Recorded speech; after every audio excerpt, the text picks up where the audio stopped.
pagi Bapak Ibu semua. Pagi. Kalau misalnya saya panggil selamat pagi, jawabannya pagi luar biasa. Bisa ya? Nah, saya ulangi lagi. Selamat pagi Bapak Ibu semua. Pagi luar biasa.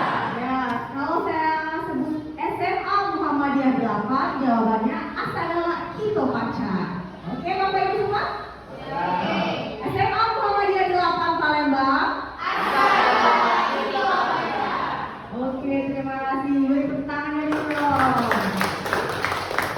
Nah, pada pagi hari ini saya ingin menyampaikan definisi tentang budaya positif yang telah saya pelajari di Guru Penggerak Angkatan 11 ini.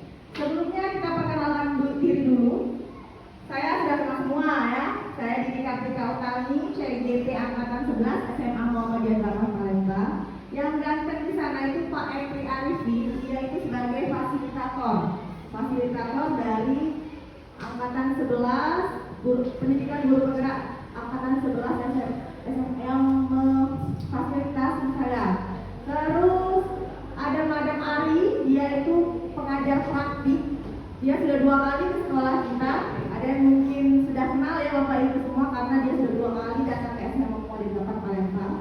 Baiklah, lanjut. Kalau sudah kenalan, langsung ke tujuan pendidikan.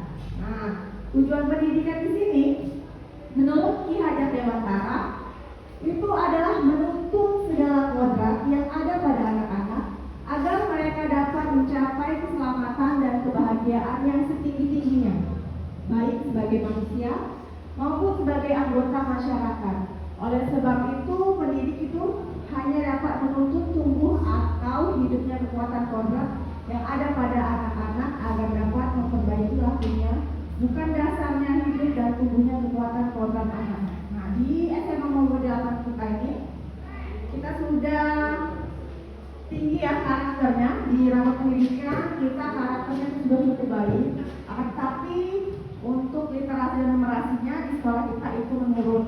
Tetapi kita harus bangga Bapak Ibu karena karakter sudah cukup bagus di SMA Muhammadiyah 8 ini. Jadi kita sebagai pendidik itu harus menuntun sesuai kodrat anak. Karena kodrat anak kita di SMA Muhammadiyah 8 ini sudah baik karakternya, jadi itu yang perlu kita kembangkan lagi.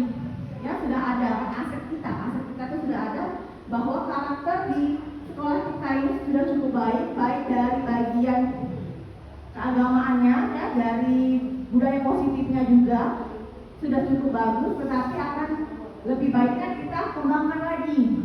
Terus lanjut. Nah, budaya positif, apa itu budaya positif?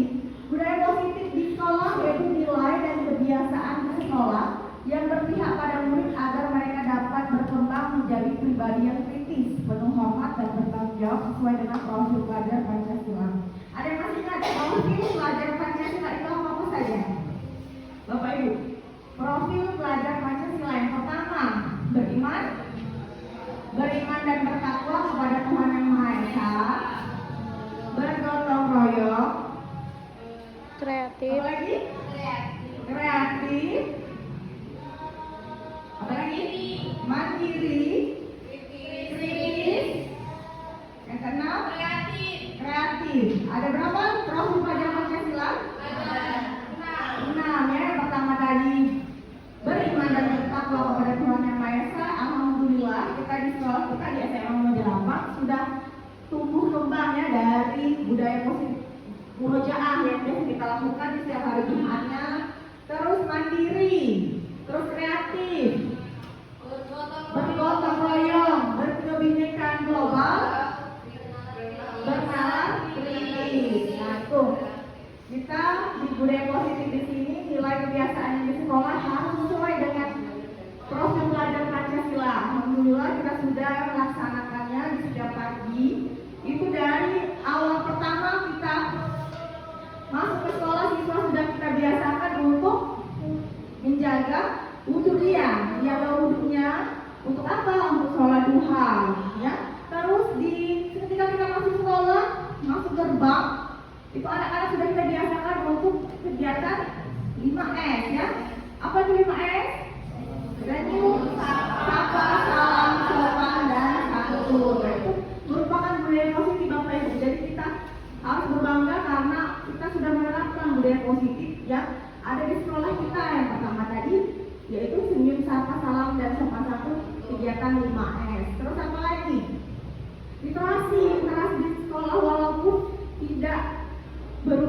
membaca atau ke perpustakaan, kita sudah menerapkannya di sekolah-sekolah kita, yaitu literasi keagamaan atau jam kenal ya. Ke jam kenal itu adalah tahsin, tahmid, dan tadabbur. Nah, mereka itu sudah termasuk literasi Bapak Ibu, sudah masuk ke literasi sebelum jam pembelajaran berlangsung. Terus apalagi lanjut? Nah, di sini ada 7 poin yang akan kita pelajari pada sesi kita kali ini. Yang pertama itu perubahan paradigma belajar. Yang kedua disiplin positif. Yang ketiga kebutuhan dasar manusia. Keempat motivasi perilaku manusia. Yang kelima restitusi atau posisi kontrol guru. Yang keenam itu keyakinan kelas, dan yang terakhir di sini ketiga restitusi. Nah, inilah modul 1.4 yang kami pelajari di guru penggerak angkatan 11. Itu ada 7 materinya yang akan saya bahas sampai 1 jam ke depan ya Bapak Ibu ya. Terus selanjutnya untuk yang pertama perubahan paradigma belajar. Nah, apa sih perubahan paradigma belajar? Yaitu dalam membangun budaya positif di sekolah, kita dapat menyediakan lingkungan yang positif, yang aman, dan juga nyaman bagi siswa mampu berpikir dalam proses pembelajarannya, dan juga dia bertindak dan menciptakan dengan merdeka, mandiri, dan juga bertanggung jawab. Lalu yang terakhir disiplin sangat berkaitan dengan kontrol guru terhadap siswa. Jadi di perubahan paradigma belajar ini kita pertama harus membangun sekolah yang nyaman, aman, dan merdeka untuk anak kita dalam proses pembelajaran. Itu seperti apa? Sepertinya kita harus membangun paradigma belajar yang sesuai dengan kurikulum merdeka yang kita terapkan sekarang ini, ya. Terus disiplin juga berkaitan dengan kontrol guru terhadap siswa, seperti disiplin dalam masuk kelas. Terus juga mereka tepat waktu datang ke sekolah, ya. Lanjut selanjutnya. Nah, sekarang coba kita lakukan refleksi dulu Bapak Ibu ya. Karena duduk bangku-bangku ini ya. Yang coba tukeran dulu Bapak, cowok-cowok nanti ini dengan Bupati. Nah, ya, ini harus dilakukan 2 orang, ya. Harus dilakukan 2 orang. Jadi di sini ada yang A yang menjadi A dan juga ada yang menjadi B. Tugasnya, Anda dan teman Anda akan melakukan kegiatan cobalah buka. Nah, seperti apa itu? Jika Anda adalah A, misalnya yang di kanan itu A, ya. Terus yang di kiri itu B.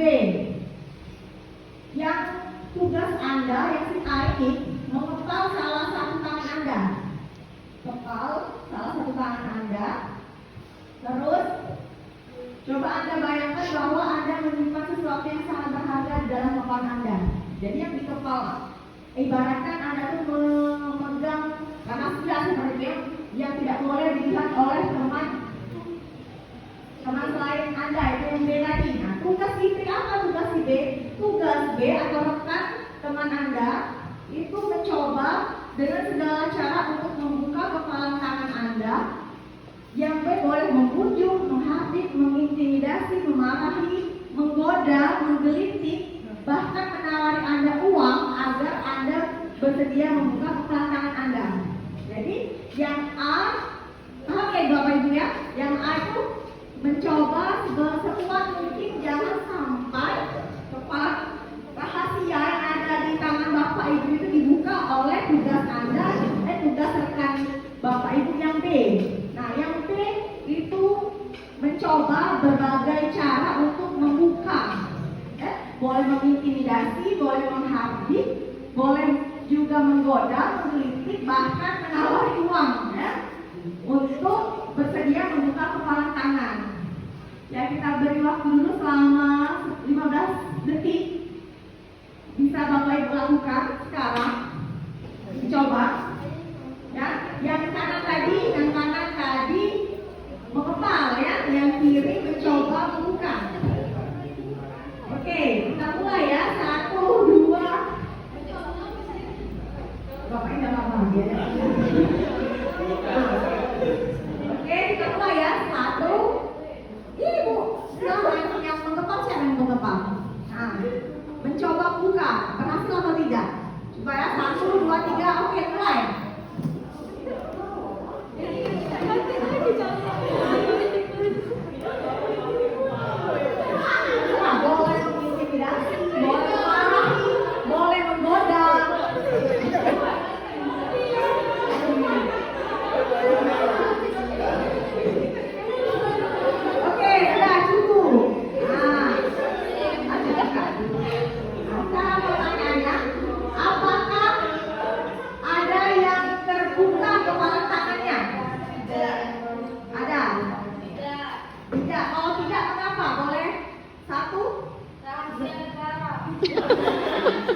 Karena rahasia negara. Jadi setuhan mungkin jangan sampai terbuka ya. Ada yang apakah menutup kepala tangan ada yang terbuka? Tidak ada semua ya, tertutup semua ya. Tidak berhasil.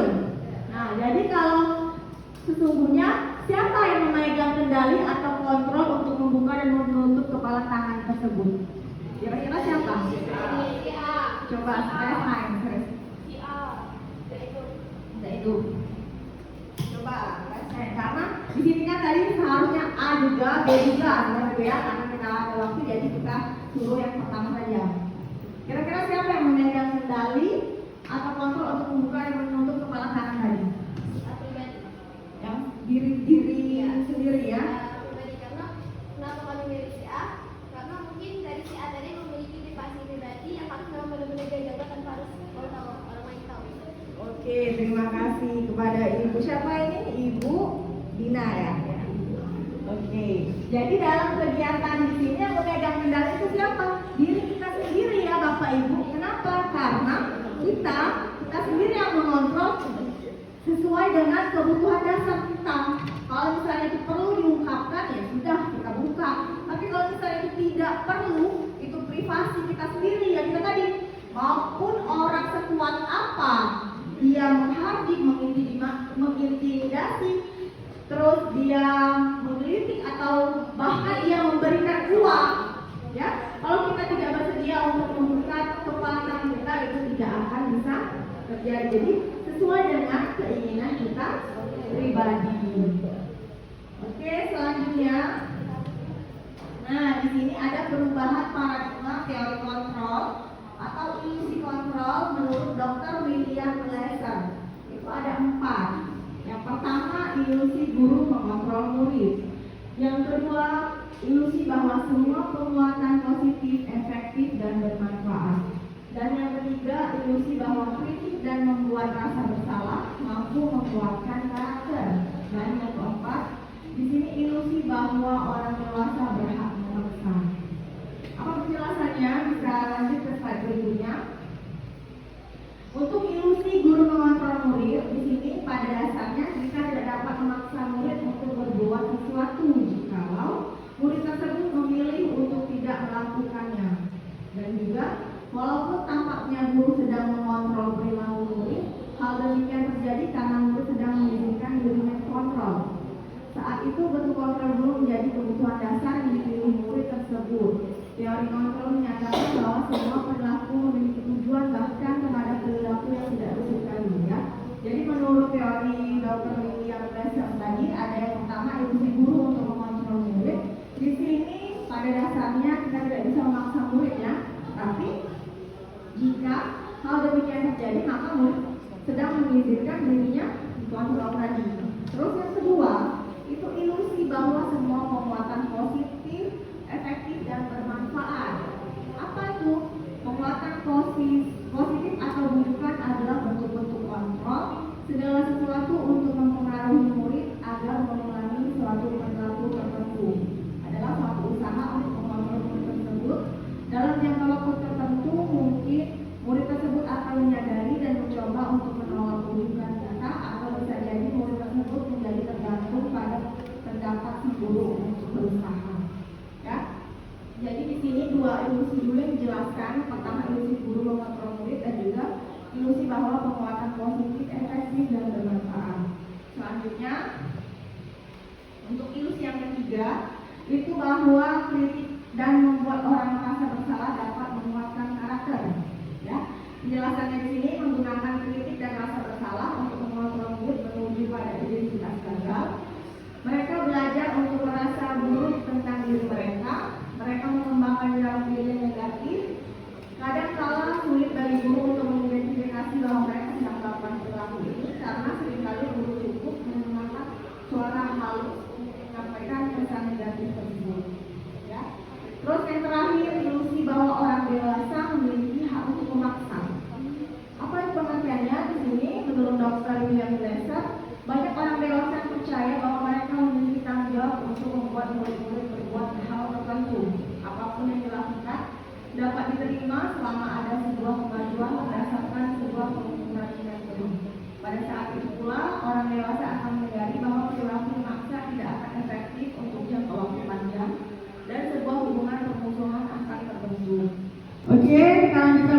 selanjutnya kita ke materi disiplin positif.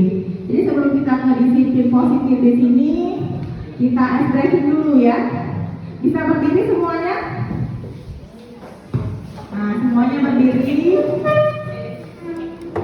Nah, mungkin ice breaking ini sudah biasa ya.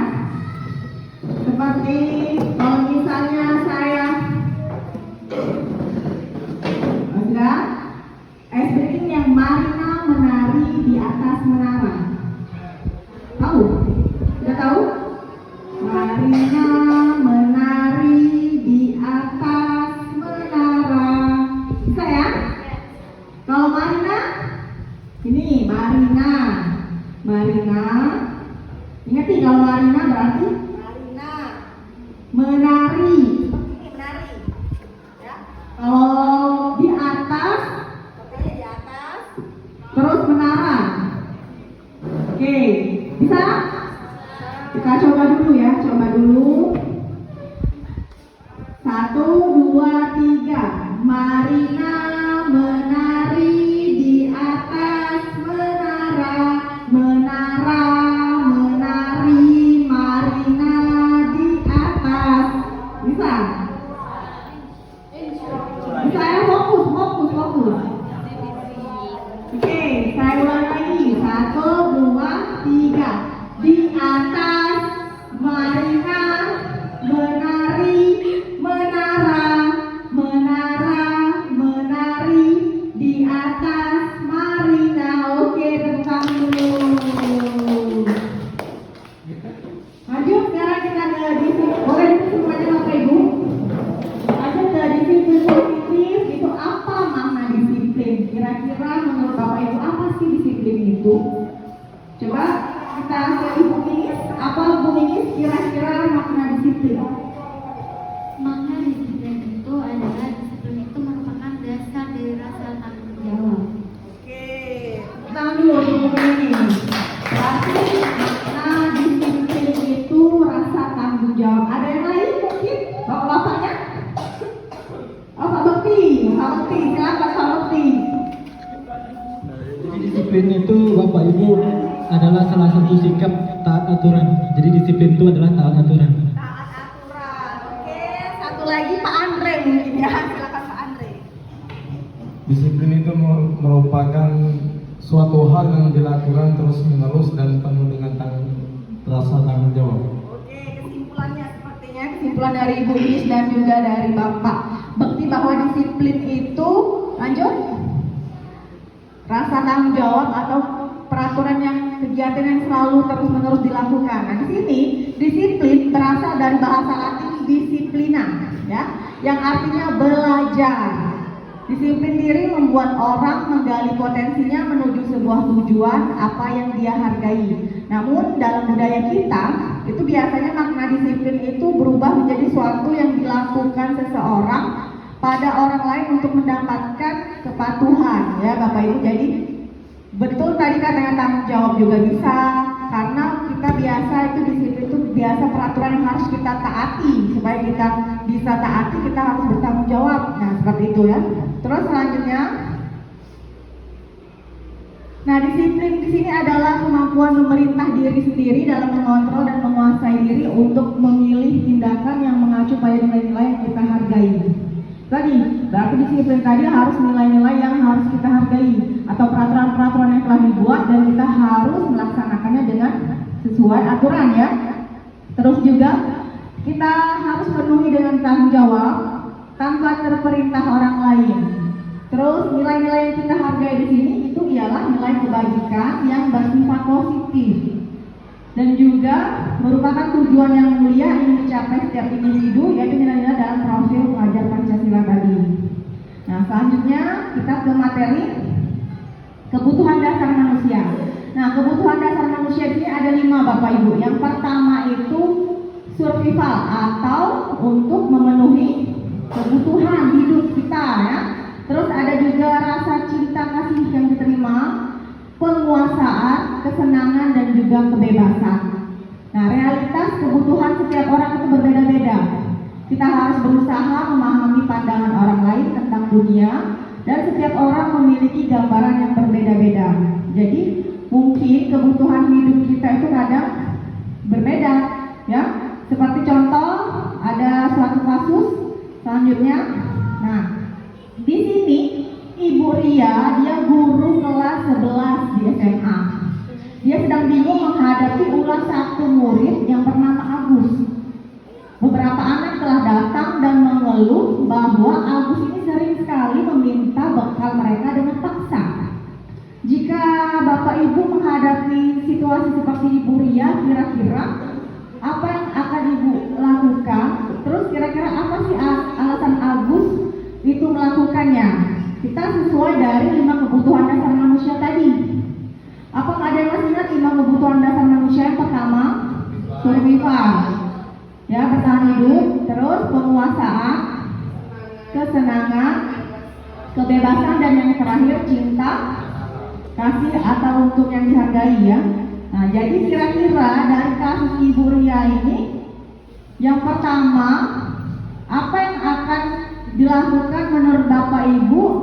Alasan Agus kenapa dia meminta bekal ke orang lain? Ada yang bisa jawab mungkin? Ini dari kasus ini, dari kasus Ibu Ria ini. Ibu Ria ini guru kelas 11. Dia bingung menghadapi tingkah anaknya yang bernama Agus. Dia sering meminta bekal makanan teman-temannya secara paksa. Nah, jika Bapak Ibu menghadapi situasi seperti Ibu Ria, apa sih yang harus dilakukan sesuai dengan kebutuhan hidup dasar? Kita dari ada 5, Bapak. Kira-kira alasan pertama, menurut Ibu apa yang harus dilakukan? Bapak harus dilakukan Bapak ke Agus itu kira-kira apa? Jadi gini Bapak Ibu, jadi salah satu ini kan soalnya Ibu Ria adalah guru kelas 11. Jadi di dalam kelas Ibu Ria itu ada siswa yang bernama Agus yang agak sedikit aktif lah. Jadi Agus ini sering meminta makanan kepada siswa. Jadi dengan kasus sebagai wali kelas itu harus memberikan pendekatan kepada siswa tersebut. Yang pertama, contoh yang pertama yaitu memanggil Agus itu secara pribadi. Itu yang kedua, apa dia alasan beliau meminta makanan atau gimana sih? Mungkin kan kenapa Agus tidak membawa makanan? Mungkin di rumahnya tidak diberikan bekal oleh orang tua gitu. Nah, jadi kesimpulannya Ibu wali kelas itu harus mengajak teman-temannya lah untuk cara bersosial yang baik. Apa mungkin ikhlas ajak anak-anak yang ada di kelas untuk kalau memang Agus tak minta makanan dikasih gitu. Jadi saling bersosial yang baik. Oke, tangan dulu untuk Pak Bekti, ya. Berarti ini dia langsung ke permasalahannya memanggil Agus tersebut. Kenapa? Alasannya Agus dia sering melakukan hal itu. Kira-kira apa alasannya? Tadi di rumah tidak disiapkan bekal atau ibunya tidak menyiapkan dia bekal, ya. Jadi ibunya sibuk mungkin, ya. Terus ada yang lain, Ibu? Silakan. Ibu silakan, Bu. Coba silakan, Ibu. Selain apa yang dilakukan Ibu wali kelas tersebut dengan cara menegur Agus, tapi dengan nada yang lembut, yang membentak dia kan. Terus alasan Agus melakukan itu mungkin kurangnya kasih sayang atau keluarganya kurang mempunyai ekonomi yang kecukupan, yang bercukup. Jadi uang yang dikasih ke Agus tuh kurang, jadi dia meminta dengan kawannya secara paksa. Oke, tepuk tangan dulu untuk Ibu Dewi, ya. Tepuk tangan dulu untuk Dewi. Ya, di sini Bapak Ibu dalam kasus ini sesuai dari 5 kasus kebutuhan manusia. Yang pertama itu survival atau kebutuhan untuk bertahan hidup. Di sini Agus lapar dan orang tuanya tidak membawakan bekal, ya, benar kata Pak Bekti tadi, karena orang tuanya tadi tidak menyiapkan dia bekal sehingga dia terpaksa meminta makan ke teman-teman yang lain. Terus yang kedua, dari cinta dan kasih sayangnya, teman Agus jadi memperhatikan Agus. Betul nggak Bapak Ibu? Jadi kan semua orang terfokus pasti pada Agus. Kalau setiap ingin makan, pasti Agus minta nih. Dan itu kan. Terus yang kedua power atau kekuasaan ya, penguasaan di sini dia merasa hebat karena temannya jadi takut dan menuruti keinginannya. Dari kasus tadi otomatis sudah teman-teman lainnya pasti si Agus lagi nih minta makan. Dan tidak mau temannya pasti akan memberikan makanan tersebut kan, karena kekuasaan Agus tadi. Terus yang kebebasan di sini Agus merasa bosan dengan bekal yang dibawa orang tuanya karena selalu bekal yang sama. Itu kemungkinan yang keempat.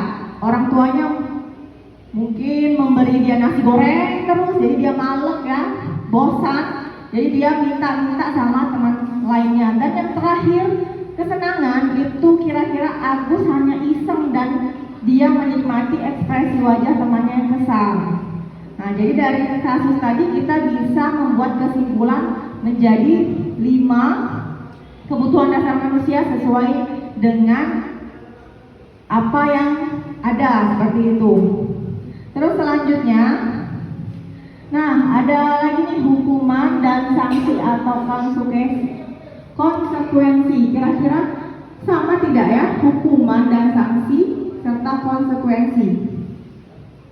Nah, dari sini kita langsung saja, IVA itu kurang menguasai pelajaran matematika sehingga pada saat pelajaran tersebut ia lebih banyak diam dan juga menggambar di buku pelajarannya. Pada saat guru matematikanya Pak Seno menanyakan pertanyaan, dia menjadi gugup dan tak sengaja menjatuhkan tasnya dari kursi serta tiba-tiba menjadi gagap pada saat berupaya menjawab. Seluruh kelas pun tertawa melihat perilaku IVA yang berbicara tergagap dan terkejut tersebut. Pak Seno pada saat itu membiarkan teman-teman IVA menertawakan IVA yang tergagap dan malu luar biasa, dan malahan minta IVA untuk maju ke depan dan berdiri di depan kelas sambil menunjuk hidungnya karena tidak bisa menjawab. Kelas semakin gaduh dan anak-anak pun tertawa melihat IVA di depan kelas memegang ujung hidungnya. Nah, jadi pertanyaan di sini Bapak Ibu sudah jelas ya. Berarti di sini si IVA itu kurang pembelajaran matematika sehingga ketika gurunya Pak Seno menegurnya, dia gagap dan tidak sengaja menjatuhkan tas. Lalu dia tidak bisa menjawab pertanyaan Pak Seno. Pak Seno langsung menyuruhnya maju ke depan kelas sambil menunjuk hidungnya ya. Kira-kira apakah Anda setuju dengan tindakan Pak Seno terhadap IVA? Mengapa? Oke? Pak Bekti, Pak Bekti. Kira-kira setuju? Setuju atau tidak? Setuju. Jadi untuk nomor 1, apakah Anda setuju dengan tindakan Pak Seno terhadap Vina? Mengapa? Jadi menurut saya setuju. Setuju untuk dimarahi, setuju untuk ditegur. Memang itu tak boleh sih itu, tapi dengan karakter Indonesia, masyarakat Indonesia harus bentak di bawah ini. Karakter masyarakat Indonesia ini harus dilawan. Karakter masyarakat Indonesia ini harus dibentak. Karakter masyarakat di Indonesia harus dimarahi. Karena mental kita negara berkembang ini berbeda dengan mental negara maju. Gitu. Negara maju harus diarahi, pasti dengar ya. Mental masyarakat itu negara berkembang harus dimarahi dulu baru dengar. Itu bedanya. Jadi saya sangat setuju dengan harus dimarahi tapi harus tetap dengan aturan. Setuju gitu. Memang kita boleh tapi harus gitu. Memang karakter kita harus dimarahi dan untuk masyarakat berkembang harus begitu. Berarti kalau Pak Bekti dia setuju kalau tindakan Pak Seno itu harus seperti itu. Yang lainnya ada yang tidak setuju? Ya Pak Andre, setuju? Setuju atau tidak? Oke, kalau melihat dari fenomena yang telah dibacakan tadi, kalau menurut saya, apakah Anda setuju dengan tindakan Pak Seno terhadap IVA? Kalau menurut saya tidak setuju, karena ada salah satu orang dari Amerika Serikat, Universitas Oxford, kalau tidak salah itu namanya Howard Gardner. Dia mengatakan bahwasanya ada yang namanya itu multiple intelligence, bahwasanya kepintaran itu banyak. Jadi kita tidak, sebagai guru tidak bisa memaksakan anak itu harus pintar matematika, harus pintar IPA, harus pintar biologi. Kita tidak bisa menyuruh ikan naik pohon. Kita tidak bisa menyuruh elang berenang ke dasar lautan. Jadi pastinya kita harus memahami apa penyebabnya. Murid itu dia bisa belajar lewat itu. Oke, terima kasih, tepuk tangan untuk Pak Andre. Ya, benar sekali ya Bapak Ibu ya, memang ada dua kemungkinan, bisa setuju, bisa juga tidak setuju. Tetapi dari kasus ini kita simpulkan, menurut Anda tindakan Pak Seno terhadap Rifa itu sebuah hukuman atau konsekuensi? Dari pernyataan Pak Bakti tadi berarti bersifat apa? Hukuman ya? Konsekuensi. Kenapa Pak Bakti konsekuensi? Jadi sebuah konsekuensi itu ketika Vina ini kan tidak mendengarkan apa yang guru sampaikan, tidak mendengarkan arahan dari guru. Jadi apapun akibatnya harus terima konsekuensinya gitu Bapak Ibu. Jadi memang benar uji Andri tadi. Seluruh manusia itu ada tempatnya masing-masing. Ikan di laut, monyet di pohon. Itu salah satu teori pada zaman dulu. Tapi teori tersebut kan memang wajib dipakai dengan cara memang benar, tapi lihat karakteristik anak-anaknya. Ketika kita sudah ngajar, nanti kita sudah paham dengan karakteristik tersebut. Memang pikiran aku ketika kuliah itu, paham tidak apa gitu kan? Ketika saya pikir kuliah, monyet itu harus memang ditempatkan di pohon, bukan di air. Dan juga teori-teori Aristoteles dan segala macam, Karl Marx, Malaka dan segala macam tentang sosialisme dan imperialisme. Tapi seiring jalan waktu ketika saya mengajar, ternyata di setiap anak dan setiap wilayah dan perwilayah tempat sekolah itu memiliki karakteristik masing-masing gitu. Wilayah dan perwilayah itu ada materinya, wilayah dan perwilayah. Jadi setiap wilayah dan perwilayah ada karakteristik masyarakat masing-masing. Nah jadi cara kita harus menyesuaikan dengan karakteristik masyarakat. Apabila karakteristik masyarakat itu mudah diarahkan, tapi kan karakteristik masyarakat di tempat-tempat lain itu susah untuk diarahi. Itu harus dipimpin gitu. Terima kasih, beri tepuk tangan dulu untuk Pak Lutfi. Oke, tadi dari jawaban Pak Lutfi dan Pak Andre sudah bagus ya, memang sesuai dengan karakteristik murid kita yang ada di Indonesia seperti ini. Tetapi dari pernyataan tadi di sini, karena IPA memang kurang dia menguasai pelajaran matematika, benar kata Pak Andre tadi kita tidak bisa memaksakan ikan itu untuk berlari, ya karena ikan itu dia kemampuannya dalam berenang. Dan kita juga tidak bisa memaksakan elang yang terbang tadi disuruh untuk berenang, tidak bisa ya. Nah, kira-kira tindakan Pak Seno tadi terhadap IPA itu merupakan hukuman atau konsekuensi? Hukuman. Kenapa? Di mana kata-kata hukuman? Dia disuruh berdiri di depan kelas dan menunjuk hidung. Terus tadi sudah ya, tadi tindakan Pak Seno tadi berupa sebuah hukuman. Jadi apa sih Bapak Ibu perbedaan hukuman dan konsekuensi? Nah, kita bisa lihat di tabel sini. Kalau hukuman itu biasanya dia ke murid itu tidak nyaman, murid merasa dia akan terbekas di dalam hatinya, ya mendapat merasa tidak adil seperti itu. Kalau konsekuensi di sini dia untuk anak dalam jangka waktu pendek, ya. Contohnya tadi apa yang kesalahan dia harus perbaiki seperti itu. Kalau hukuman di sini biasanya bersifat asif atau agresif meningkat, sedangkan kalau konsekuensi penguatan hanya bertahan dalam jangka waktu pendek. Ya, selanjutnya, nah semua perilaku memiliki tujuan ataupun teori motivasi perilaku manusia itu ada dua. Yang pertama motivasi eksternal dan juga motivasi internal. Kapan saat motivasi eksternal itu menghindari ketidaknyamanan atau hukuman, apa yang terjadi apabila saya tidak melakukannya, dan juga untuk mendapatkan imbalan dari orang lain apa yang harus saya dapatkan apabila saya melakukannya. Sedangkan motivasi internal atau tujuan dari disiplin positif di sini untuk menghargai diri sendiri. Oke, selanjutnya, nah di sini mari kita bahas tadi yang mana merupakan hukuman ataupun konsekuensi, ya. Nanti coba untuk yang pertama, mencatat 100 kali di dalam buku kalimat saya tidak akan terlambat lagi karena terlambat ke sekolah. Menurut Bapak Ibu ini hukuman atau konsekuensi? Mencatat 100 kali di dalam buku kalimat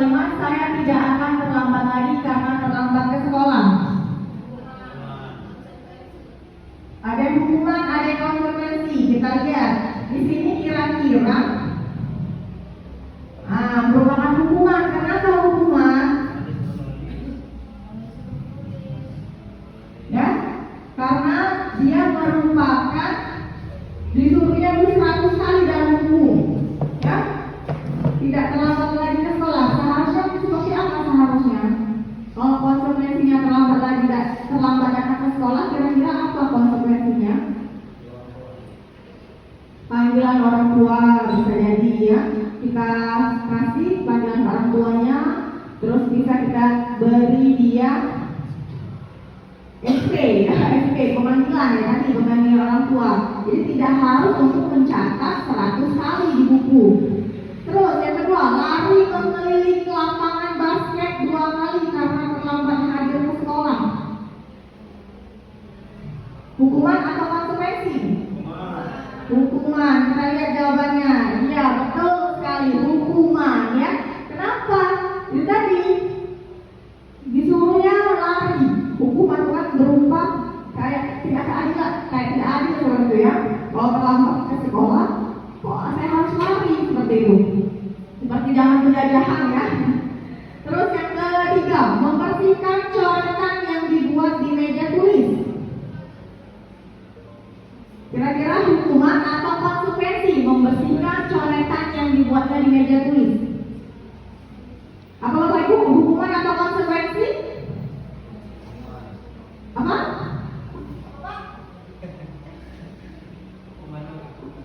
Membersihkan coretan yang dibuatnya di meja tulis merupakan konsekuensi. Itu memang salah dia ya, dia menulis di meja, dicoret-coretkan meja itu. Jadi disuruh untuk menghapus, yaitu konsekuensinya. Ya, itu bukan merupakan hukuman, memang kesalahan dari murid tersebut. Selanjutnya, murid diminta untuk push up 15 kali karena tidak menggunakan masker. Kira-kira hukuman atau konsekuensi? Hukuman atau konsekuensi kira-kira? Murid disuruh push up 15 kali gara-gara tidak pakai masker. Hukuman ya. Terus menggantikan kertas tugas teman yang telah dicoret-coretnya. Konsekuensi ya, betul 100 untuk Bapak Ibu semua ya. Terus berjemur di lapangan basket pukul 12 siang karena mengobrol dengan teman. Hukuman ya, betul, hukuman ya. Selanjutnya, murid diminta bertelanjang kaki sepanjang hari karena tidak menggunakan sepatu warna hitam sesuai peraturan sekolah. Jawabannya hukuman. Ya, itu terlalu sadis ya. Tidak boleh pakai sepatu sepanjang hari. Seharusnya ya dipanggil saja anaknya itu. Kenapa? Mungkin alasannya dia tidak, mungkin dia sepatunya basah, jadi dia pakai sepatu yang tidak sesuai peraturan ya. Dan yang terakhir, berdiri di depan kelas sambil mengangkat kaki satu karena tidak bisa menjawab pertanyaan. Hukuman. Jadi Bapak Ibu dapat kita simpulkannya, hukuman itu berupa perbuatan yang tidak sesuai mungkin ya, tidak sesuai, dan juga dia dapat menimbulkan rasa ke anak, ke jangka panjang anak itu diingat-ingatnya terus. Kalau konsekuensi memang salah dari dia yang sesuai dari yang dia perbuat. Ya, jadi paham ya Bapak Ibu hukuman dan konsekuensinya di sini. Nah, sekarang kita ke restitusi atau posisi kontrol guru. Biasanya kita sebagai guru, sebagai apa sih kalau di kelas? Penghukum, pembuat merasa bersalah, teman, pemantau atau manajer. Nah, di sini posisi kontrol guru ada 5. Kita bisa menjadi penghukum, bisa menjadi pembuat merasa bersalah, bisa menjadi teman, pemantau, dan manajer. Oke, sekarang ke restitusi posisi kontrol guru. Selanjutnya kita bisa menyaksikan video.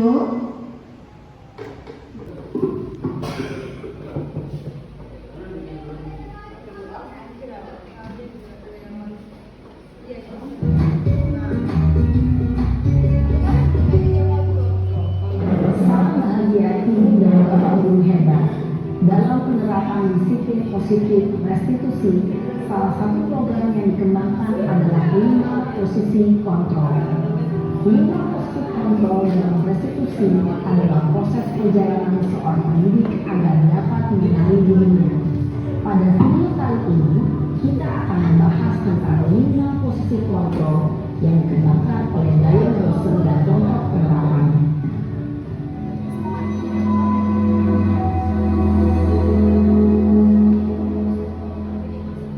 Ini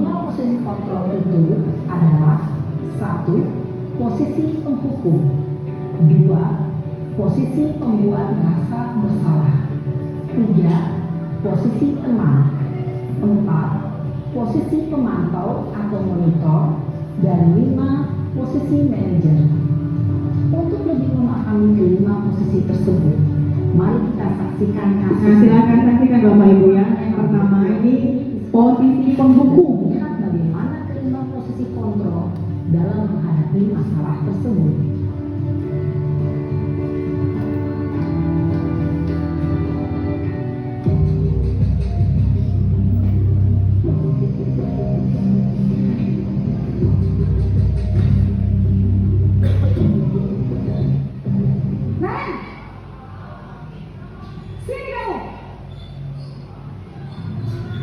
Selamat pagi Bu. Selalu terlambat.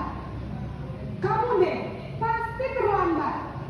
Maaf Bu, saya Apa? Apa coba? Alasan kamu apa? Nih, pasti kamu tidak terlambat. Malas sekali ya kamu jadi anak. saya Dasar pemalas. Gak kapok-kapok sih kamu. Sudah berapa kali terlambat? Sana, kamu beri lapangan basket 2 kali. kenapa saya harus ke lapangan basket Bu? Kenapa? Kamu melawan ibu. Berani-beraninya jawab. Sudah terlambat, masih berani jawab pula.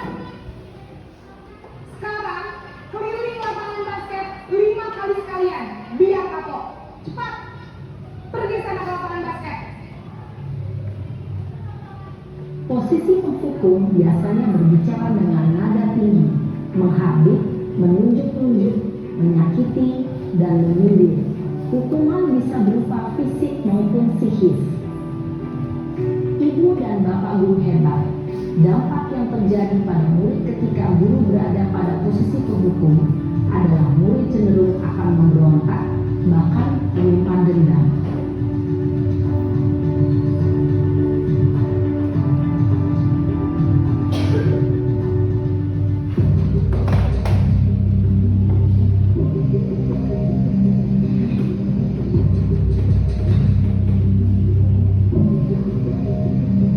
Naren!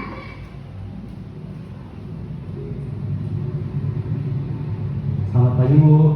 Naren. Kamu kenapa terlambat lagi, nak? Ya Tuhan, Naren. Kamu senang ya bikin ibu susah ya? Kalau kamu terlambat lagi, nanti ibu yang ditegur bapak kepala sekolah, nak. Disangka ibu tidak bisa membina kamu. Duh, gimana ini? Maaf Bu. Duh, Gusti Naren. Kamu suka ya kalau ibu tegur bapak kepala sekolah? Terus, sekarang ibu harus tulis apa ini di buku absen? Ini kamu sudah sering terlambat loh. Ibu harus apa coba? Maaf Bu. Maaf sekali. Ya sudah, lain kali jangan bikin ibu susah lagi ya nak ya. Ibu tidak akan kuat lagi kalau kamu begini terus. Bisa jantungan kalau ibu tegur bapak kepala sekolah. Sana cepat kelas. Maaf ya Bu. Maaf sekali. Posisi pembuat rasa bersalah berbicara dengan nada tenang, cenderung lembut. Namun kata-kata yang diutarakan membuat murid merasa menjadi orang yang gagal, memandang buruk dirinya sendiri, merasa tidak berharga, dan tidak sanggup membahagiakan orang lain. Ketika guru mengambil posisi pembuat rasa bersalah, murid akan menganggap dirinya yang bersalah dan ia akan menyimpan emosi negatif tersebut di dalam dirinya.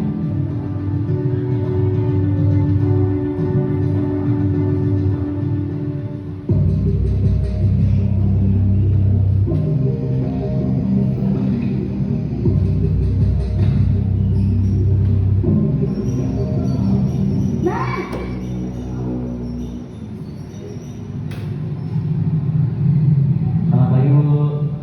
Wah, sudah jam berapa ini nak? Terlambat lagi ya sayang. Iya Bu. Habis ibu saya lupa bangunkan saya Bu. Kamu malah menyalahkan ibu kamu.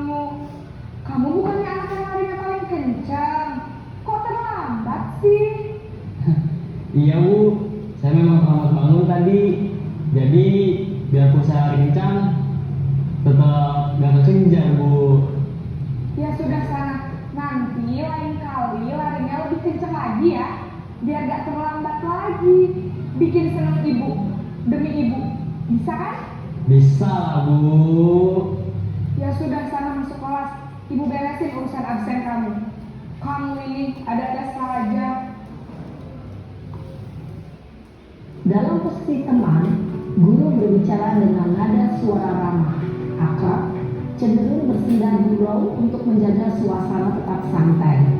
Murid akan merasa senang, aman, dan akrab dengan guru. Identitas yang tercipta adalah identitas sukses atau berhasil. Namun, perlu diingat, karena ini masih dorongan eksternal, maka ada faktor ketergantungan dari murid kepada orang tertentu. Di sini guru absennya, sehingga di lain waktu murid bisa berperilaku baik, namun hanya kepada orang-orang tertentu saja.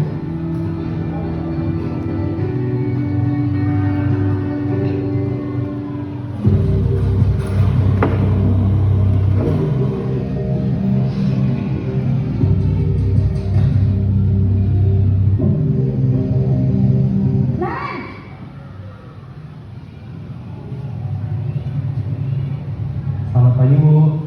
Naren, apa peraturan sekolah kita tentang jam berapa kita harus masuk sekolah, nak? Kita harus di sekolah jam 7 Bu. Iya betul, sekarang sudah jam 7.20. Naren sudah tahu konsekuensinya jika terlambat hadir.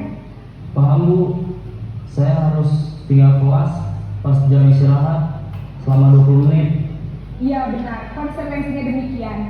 Jadi nanti jam 9.30 pas istirahat, kamu harus tinggal di kelas, kerjakan tugas tambahan untuk ketertinggalan kamu, ya? Baik Bu.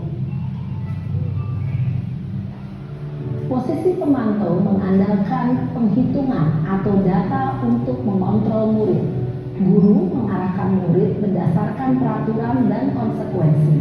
Seorang pemantau menunjukkan bahasa tubuh dan ekspresi wajah yang datar dan cenderung formal.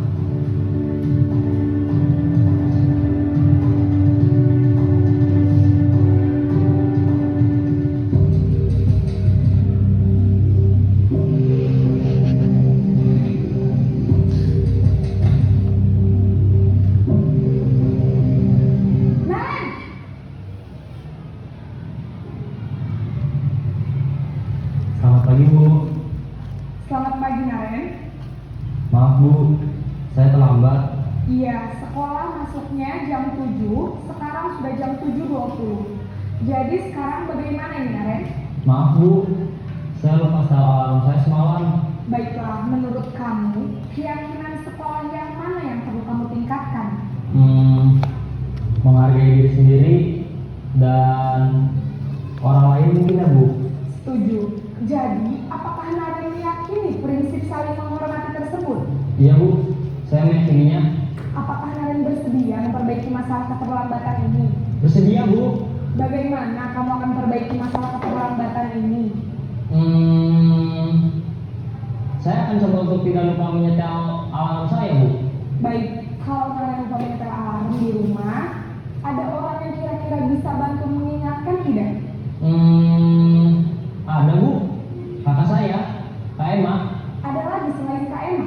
Selain Kak Emma, ada ibu saya. Baik, jadi yang mengingatkan Naren adalah Kak Emma dan ibu kamu ya? Kira-kira akan mulai setel alarm kapan nih, Naren? Setelah pulang sekolah, akan segera saya lakukan. Baik, jadi Naren akan setel alarm untuk bangun besok pagi dan akan diingatkan oleh kakak dan ibunda Naren ya. Ada lagi yang mungkin perlu dilakukan, Naren, agar tidak terlambat bangun lagi.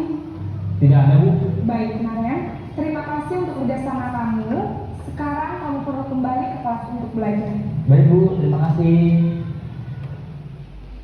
Posisi manajer adalah posisi kontrol yang disarankan untuk membimbing murid memiliki sikap disiplin yang positif, yaitu murid yang mandiri, bertanggung jawab, dan dapat memecahkan masalah.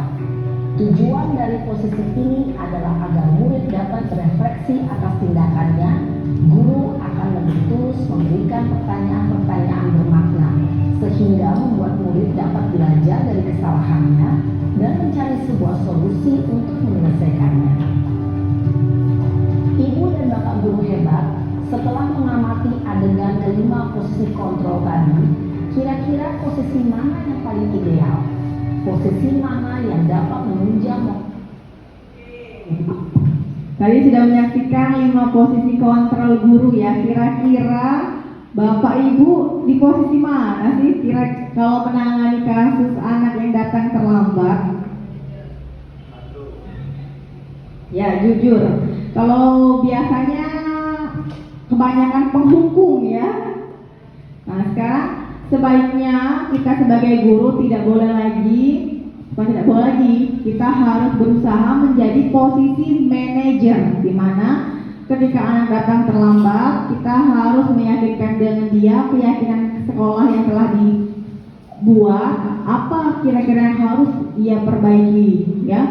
Kalau biasanya kita sering menggunakan penghukum, suruh anak terlambat, suruh bersihin WC, suruh lari, suruh bersihkan sampah, itu untuk sekarang jangan lagi ya Bapak Ibu. Terus ada posisi merasa bersalah. Kita membuat anak itu seolah-olah memang dia salah datang terlambat. Ya, sebaiknya itu tidak lagi ya dipergunakan, apalagi posisi teman, karena kita guru sama anak itu ya ada batasannya ya. Terus yang terakhir pemantau juga dia kurang tepat karena dia masih menunjukkan kesalahan di anak tersebut. Nah, jadi sebagai guru sebaiknya kita melakukan posisi sebagai manajer. Nah, sekarang di sini dari pertanyaan-pertanyaan, saya kecewa sekali dengan kamu. Nah, itu kira-kira masuk ke posisi apa itu? Pembuat masalah, membuat orang merasa bersalah. Dari kasus yang tadi, nah yang Naren terlambat tadi, pembuat merasa orang bersalah itu apa? Nah, tadi, ayolah nak, janganlah kamu datang terlambat lagi, nanti ibu dimarahi oleh kepala sekolah. Nah, jadi beranggapan bahwa ya gara-gara si Naren tadi, jadi guru piketnya tadi dimarahi oleh kepala sekolah. Sama seperti ini, saya kecewa sekali dengan kamu. Jadi membuat siapa yang mengatakannya itu orang yang merasa bersalah tadi. Terus ada lagi pernyataan, kamu tidak pernah benar melakukannya. Kira-kira itu sebagai posisi penghukum. Terus ayolah lakukan demi ibu. Nah tadi kira-kira posisi apa? Teman ya. Ayolah lakukan demi ibu bapak. Terus apakah kamu mau mendapatkan stiker bintang hari ini? Itu termasuk ke posisi pemantau. Nah yang manajer bagaimana yang seperti manajer? Bagaimana kamu bisa menyelesaikan masalah ini? Nah seperti itu. Jadi kita posisikan diri kita sebagai manajer ke anak siswa kita itu. Dan yang terakhir menghukum, kamu selalu yang paling terakhir, selalu datang terlambat. Berarti itu masuk ke posisi penghukum. Oke, cukup. Oke, tadi sudah Bapak Ibu ya, kita menyaksikan 5 posisi kontrol yang kira-kira kita masuk ke posisi mana sih selama ini. Nah, sekarang ada kasus. Kasus ini menceritakan bahwa Anto dan Dino ini sedang bermain bersama di lapangan basket. Tiba-tiba terjadi sebuah pertengkaran atau adu mulut hingga Dino pun emosi dan adakan kontak fisik, menarik kemeja Anto dengan kasar sampai 3 kancing bajunya terlepas. Nah, pada saat itu guru piket langsung melerai mereka dan membawa mereka ke ruang kepala sekolah. Nah, di sini Ibu Suti sebagai kepala sekolah berupaya menenangkan keduanya, terutama Dino. Dino sepertinya kamu saat ini sedang marah sekali. Mendengar itu, Dino pun mengalir bercerita tentang kesalahan hatinya. Ibu Suti pun melanjutkan bahwa membuat kesalahan adalah hal yang manusiawi dan bahwa mempertahankan diri adalah adalah hal yang penting, namun meminta Dino memikirkan cara yang lain yang lebih efektif karena saat itu Dino berada di ruang kepala sekolah. Nah, Ibu Suti melanjutkan bertanya tentang keyakinan sekolah yang telah disepakati, serta apakah Dino bersedia untuk memperbaiki kesalahan yang telah dilakukan terhadap Anto. Dino pun akhirnya perlahan mengangguk, kemudian Ibu Suti balik bertanya kepada Anto, hal apa yang bisa dilakukan Dino untuk memperbaiki masalah. Anto menjawab, saya perlu kancing, saya perbaiki Bu, kata si Anto tadi. Ibu saya akan sangat marah kalau melihat kancing baju saya sampai copot 3 kancing begini. Ibu Suti pun kembali bertanya ke Dino apakah yang akan dilakukan untuk menggantikan 3 kancing Anto yang terlepas. Dino berpikir sejenak namun menjawab, wah tidak tahu Bu, saya lem kembali mungkin ya Bu ya, kata si Dino. Bu Suti berpikir sebentar dan menanggapi, kalau dilem akan udah lepas kembali Dino. Bagaimana kalau kamu menjahitkan saja? Bersediakah kamu? Dino tampak ragu-ragu dan menanggapi, menjahit?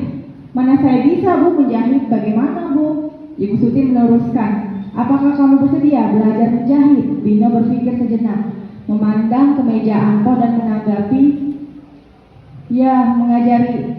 Dino memandang ke meja Anto dan menanggapi, yang mengajari saya siapa Bu? Katanya.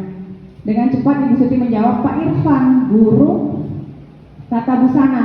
Dino kembali diam sejenak, memandang ke meja Anto yang tanpa mancing. Akhirnya Dino pun mengangguk tanda menyetujui, dan sepanjang siang itu Dino belajar menjahit dan memperbaiki kemeja Anto. Terakhir kali terlihat kedua anak laki-laki tersebut, Dino dan Anto, pada jam pulang sekolah. Mereka sudah bercengkrama dan bersenda gurau kembali. Sudah paham ya kasusnya Bapak Ibu ya? Oke, pertanyaannya dari kasus tadi, silakan Bapak duduk Bapak. Yang pertama, posisi kontrol apa yang telah dipraktekkan oleh kepala sekolah Ibu Suti?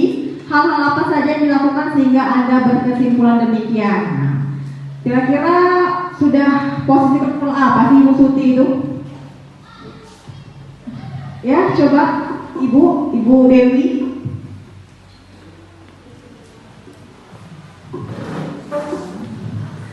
Apa Ibu Dewi posisi kontrol apa? Manajer. Kira-kira hal apa saja yang dilakukan sehingga Anda berkesimpulan demikian? Karena ibu kepala sekolah tadi memberi secara baik dan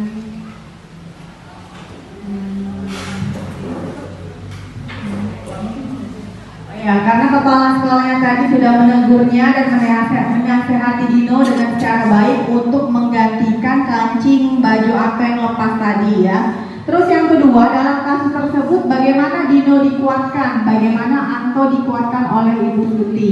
Ya, silakan Pak Bekti. Soal yang kedua di sini, dalam kasus tersebut bagaimana Dino dikuatkan dan bagaimana Anto dikuatkan oleh Ibu Suti?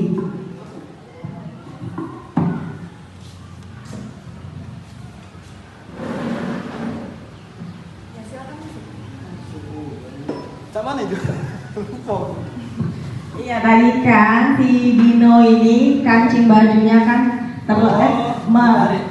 saling berkelahi dengan si Anto. Si Anto itu kancing bajunya lepas. Ya, kira-kira dalam kasus ini tindakan Ibu Suti itu menguatkan Dino dan Anto itu seperti apa? Jadi berikan arahan Bu. Yang luar langsung diberikan hukuman di kedua murid tersebut, arahan dan hukuman. Jadi diberikan arahan dan hukuman seperti Dino tadi dikuatkan untuk belajar menjahit ya Pak Irfan untuk menggantikan kancing baju yang terlepas, dan juga si Anto dikuatkan ya pokoknya nanti tenang saja bajunya tadi akan diperbaiki, jadi dia tidak akan dimarahi oleh orang tuanya. Dan yang terakhir, kira-kira nilai kebajikan apa yang dituju dalam kasus tersebut? Yang terakhir, kira-kira nilai kebajikan apa? Coba di sebelah sini. Nilai kebajikan apa?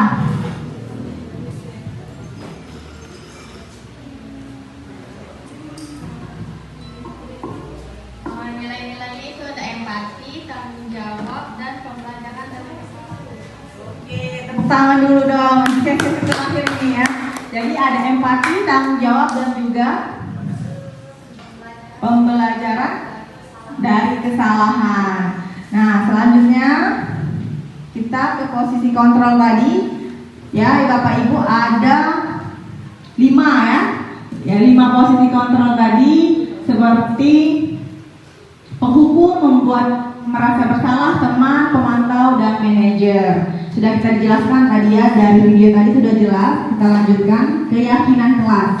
Nah, keyakinan kelas di sini adalah nilai-nilai kebajikan atau prinsip-prinsip universal yang disepakati bersama secara universal, lepas dari perbedaan agama, suku, negara, dan bahasa. Nah, menurut Gosen, suatu keyakinan akan lebih memotivasi seorang dalam diri intrinsik. Seseorang akan lebih bersemangat untuk menjalankan keyakinannya daripada hanya sekedar mengikuti peraturan. Oke, Bapak Ibu, sekarang kita bisa melihat, menonton video penerapan segitiga restitusi sesuai dengan tahapan-tahapan yang tadi ya. Yang pertama, menstabilkan identitas. Yang kedua, validasi tindakan yang salah, dan yang ketiga, menanyakan keyakinan. Oke, kita tonton dulu ya Bapak Ibu. Isabella, Ibu dengar dari laporan ketua kelas, katanya kamu berkenal ya sama Aziz. Iya Bu, harusnya saya kesel sama si Raffi. Kenapa kesal? Raffi selalu mencontek hasil pekerjaan rumah saya, dan tugas-tugas pun dia selalu mencontek pada saya Bu. Oh begitu, adalah kamu juga seperti itu ke dia. Jika ibu ada posisi kamu, ibu juga akan datang sama seperti kamu. Iya Bu. Lalu apa yang kamu lakukan pada Raffi? Saya marah-marah dan saya memaki-maki si Raffi, dan tanpa sadar saya memegang mejanya Bu. Oh begitu, pasti kamu melakukan hal tersebut ada alasannya kan? Iya Bu, saya tidak ingin tugas-tugas sekolah saya dicontek oleh si Raffi, dan juga kalau dia menconteknya Bu, dia tidak ingin berusaha sedih Bu. Ya wajar kamu juga seperti itu. Kamu tidak mau pekerjaanmu contoh itu saja oleh Raffi. Itu sangat menghargai tindakan kamu dari dulu untuk. Sekarang coba kita pikirkan, tindakan kamu waktu sampai membuka meja, apakah sesuai dengan keyakinan kelas kita? Menurut kamu keyakinan kelas apa yang dapat melanggar? Saya menghormati antara Bu. Ya betul. Menurut kamu saling menghormati antar teman itu seperti tidak menurut? Jadi kalau menurut kamu pasti jadi keyakinan kelas apa yang harus kamu lakukan pada saat kamu? Oh betul ya, menghormati masalah ini. Apa yang akan kamu lakukan untuk menghadapi masalah ini? Saya akan lebih bersabar dan akan berusaha menahan saya Bu. Kalau ada yang mencontek saya akan melapor kepada guru dan wali kelas saya Bu. Ya, pakai tindakan kamu Isabella. Tetap semangat ya. Sekarang silakan kembali ke kelas kakak. Iya, terima kasih ya Bu. Ya, sama-sama. Isabella, Ibu dengar. Oke, itu tadi sudah video tentang penerapan segitiga restitusi Bapak Ibu ya. Berarti di sini dalam melakukan suatu tindakan yang salah bagi anak murid kita bisa menerapkan segitiga restitusi. Yang pertama, menstabilkan identitas, menanyakan bahwa memang kita setiap orang pernah melakukan hal yang salah ya. Terus lanjut ke tindakan yang salah, di sini menanyakan apa permasalahannya sampai dia bisa berbuat seperti itu. Bahwa tindakan yang dilakukan memang salah, tetapi mungkin ada yang perlu ditekankan lagi seperti itu ya. Dan yang terakhir, menanyakan keyakinan, apakah tindakan dia sudah sesuai dengan keyakinan kelas yang telah dipelajari. Jadi sudah sampai ke penghujung kita terakhir. Terima kasih Bapak Ibu semua yang telah bersedia untuk mendengarkan dan juga hadir selama 1 jam bersama saya. Semoga Bapak Ibu bisa menjadi guru penggerak selanjutnya. Ya, semoga bergerak dan menggerakkan. Mungkin itu saja yang dapat saya sampaikan. Saya akhiri. Wassalamualaikum warahmatullahi wabarakatuh.